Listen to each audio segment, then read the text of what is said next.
morning. Happy belated Thanksgiving and happy Black Friday for those who celebrated. You know me, I'm not gonna do that because to me, Black Friday really brings out the worst in people, and it sells that they're not really worth it in my opinion. Just I would just wait for Cyber Monday, you know what I mean? Unless you don't want to wait. But without further ado, this is Hip Hop Album Review Part 14, the Black Friday edition. So without further ado, let's start with the first album for today. Is Nas Illmatic. Everybody should know who Nas is. This was released in 1994. In my opinion, one of the best hip hop albums of all time. It definitely changed the game. I believe in 1995, the next year, he was nominated as Lyricist of the Year, you know what I mean? So that should tell you something right there. Singles this album was known for is New York State of Mind, even though that was more of a album cut, but it was, I guess, a street single. The World Is Yours, Halftime, which was the first single, but that came out in 1992. One Love, and It Ain't Hard to Tell, that uses the Human Nature Michael Jackson sample. Must have in everybody's collection. I don't care if you're not a fan of hip hop, it's must have in your collection. Nas Illmatic, 1994. Next album is Busta Rhymes' The Coming album, released in 1996. You guys should know who Busta Rhymes is. He was part of the whole Leaders in New School. They broke up back in 1993, and then throughout the mid-90s up to 96, he was doing a lot of features in other people's songs. So fast forward to 1995, he put out his first single, I think Whut Got You All in Check, and 96 he put out this album, The Coming. What I like about this album, this is like the first four Busta Rhymes albums are my favorites, and I'll get into that in a little bit.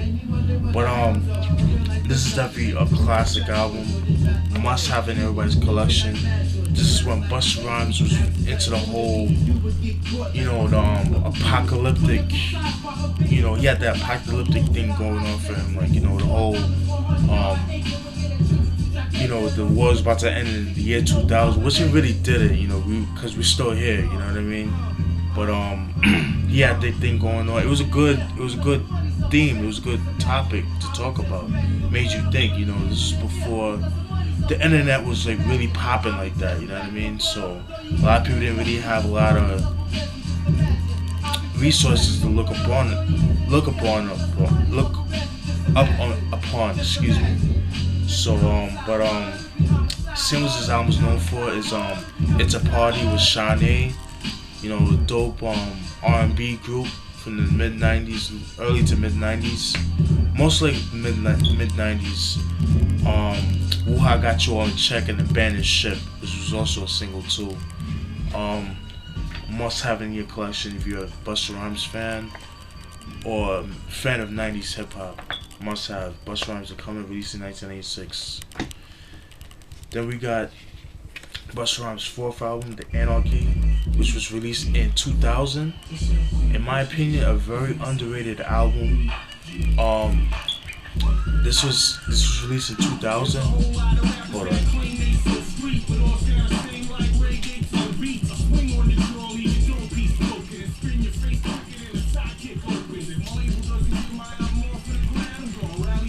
Sorry about that. Yeah, released in 2000.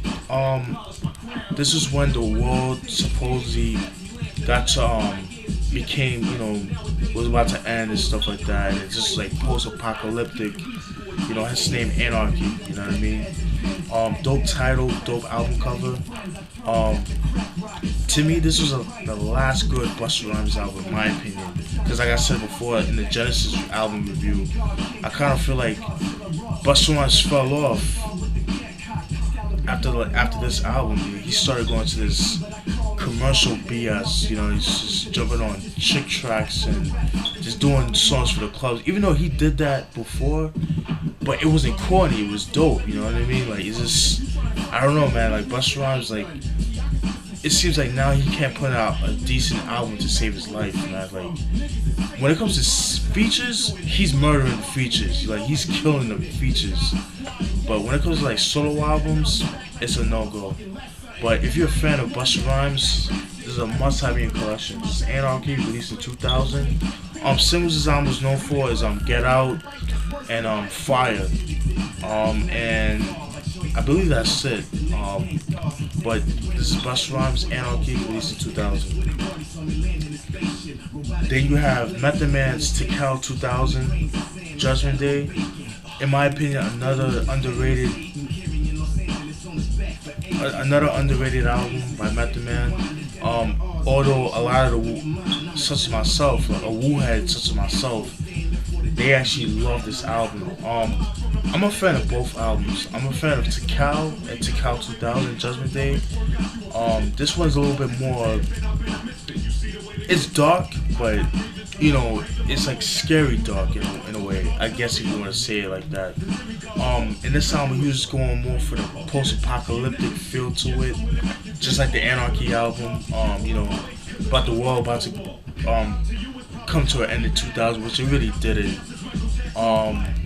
You know, he's talking about the Illuminati. You know, he was talking he was obsessed with the whole Illuminati talks and stuff like that. This is before, you know, the whole Illuminati bandwagon that people's all up on these days, you know what I mean? These guys were talking about it, but a lot of people didn't really pay attention to it back then. They felt like, I guess people thought they was talking a lot of nonsense, but now look what's happening now. But anyways, back to this album. Dope album, released in 1998. 98 was a busy year for Method Man. He released this album, and then he was on the Belly soundtrack also. And he was also featured on the Survivor the Illest tour back in 98. So that was a big year for Method Man. So singles this album was known for is Dangerous Ground, but it was more of an underground single. They didn't have a video for that. Breakups to Makeups with Janet Jackson. Judgment Day, the song Judgment Day. Let's see what else was a single also. I believe that's it. And the song Big Dogs, which wasn't a single, but like I said before on the Blackout album, the song Big Dogs was featured. Redman was featured on the Blackout album. So, you know, and that's what I was talking about earlier when I did the Blackout album. Cause Redman has a song with Method Man that's on the Doggystyle 2000 album, which I will review. Later on.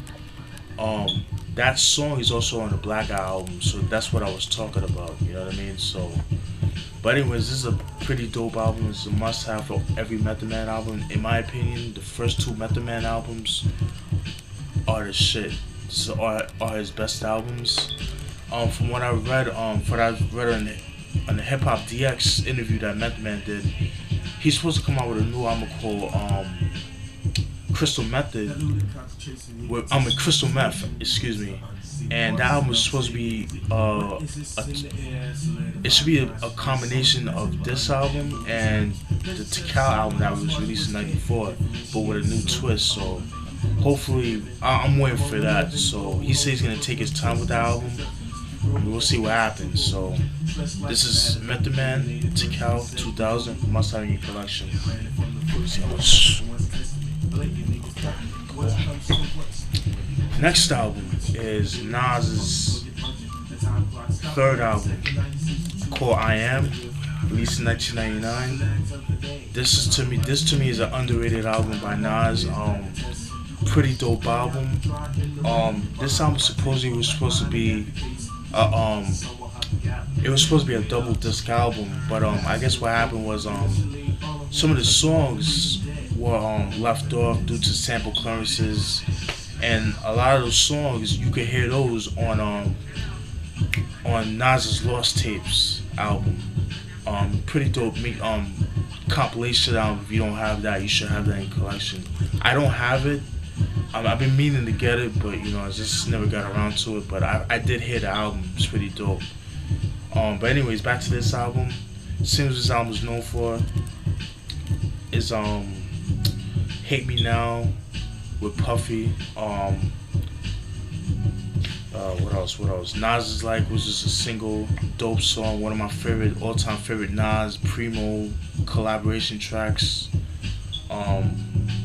What else? What else? What else? You Won't See Me Tonight featuring Aaliyah.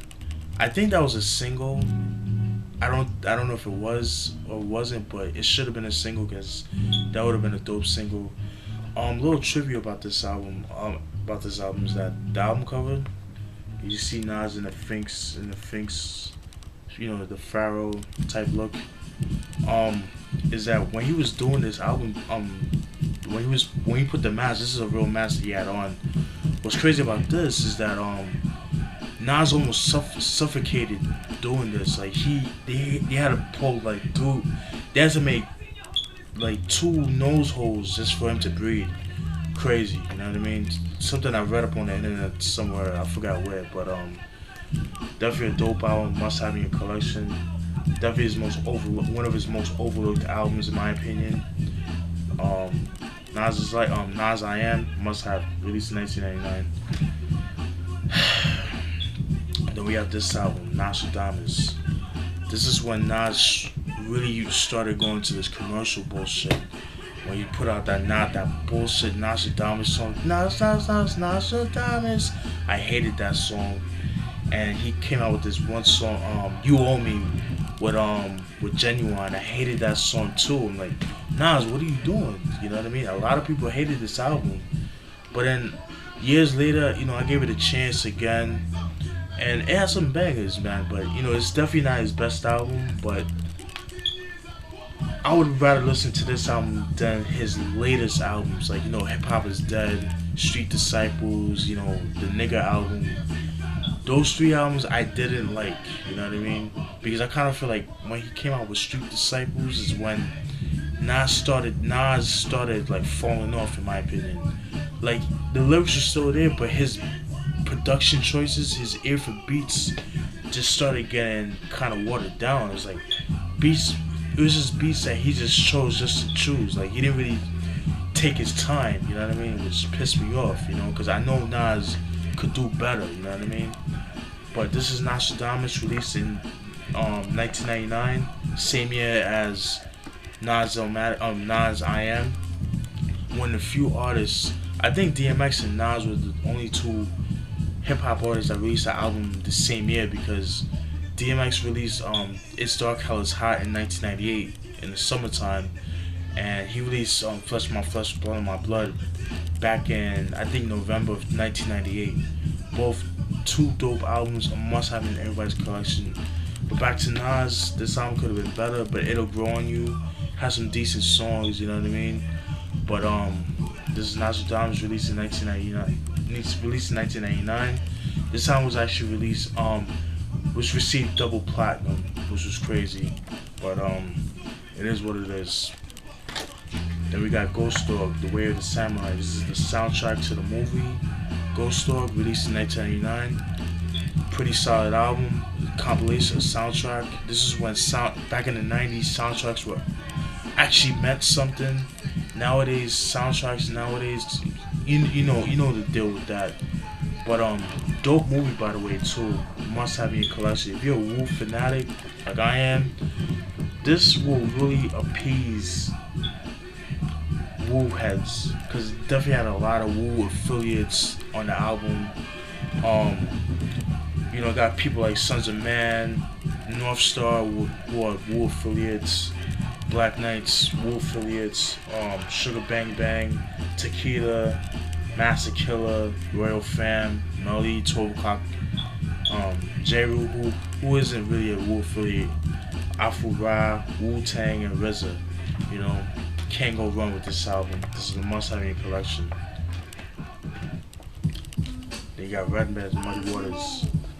This is my first Redman album I ever copped, and it's actually my favorite.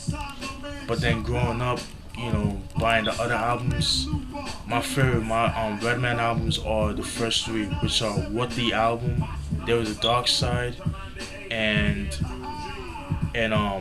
this album, Muddy Waters, released in 1996. A lot of people say this is his best album. I agree to that, you know what I mean? But like I said, over the years, I went and picked up his other albums, and the first three, like I said, were his best albums. Singles this album is known for are excuse me, Whatever Man, Pick It Up, and I believe that's it. And Yes Yes Yo, but Yes Yes Yo was more of an underground single. So yeah, this is definitely a dope album. To me, this is like the last good Redman album. When he was really sticking to his hardcore style until like 1998 when he came with Doc's Name. You started seeing more of a Redman. I want to say like crossing over. I guess you could say that as a lack of a better word. But you know, it wasn't corny. But you know, you could kind of see he started going for the commercial sound. You know what I mean? But at least with this album, you know, he had to Pick It Up, which is like more of a party song. But you know, it wasn't corny. You know what I mean? But this is a must-have. This is a must-have for a Redman fan and fan of 90s hip-hop. And some dope as Eric Sermon beats, you know what I mean? And supposedly he's supposed to come out with a Muddy Waters Part 2. He said he's supposed to sonically it's supposed to sound like from 1997. Hopefully he keeps to his word. I actually saw him last year and I met the man Redman tour, the Blackout 2 tour. Such a dope performer. If you haven't seen Redman perform live, you're in for a treat because he puts on a dope show, as well as Method Man as well. So this is Redman, Muddy Waters, released in 1996. Must have. You're a fan of Def Squad, Eric Sermon, mid 90s hip hop, dope Jersey hip hop. Must have in your collection. Then you got Snoop Dogg's debut album, released in 1993, Doggystyle. A classic album, a must-have in your collection. Singles this album was known for is What's My Name and Who Am I, What's My Name, Snoop Dogg, Gin and Juice, and I believe in the song he did with the Dramatics. What's the name of that song?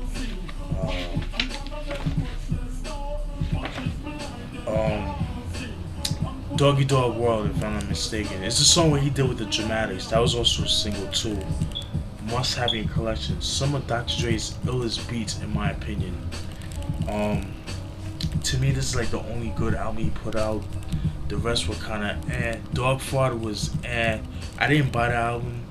I heard, I downloaded it, and I wasn't really a big fan. But definitely, this is a must-have in your collection. If you're a fan of early West Coast hip hop and you're a fan of Death Row hip hop, must have in your collection. This Doggystyle, released in 1993. Snoop Dogg at his best. Then you got Wu-Chronicles Part 2, released in 2001.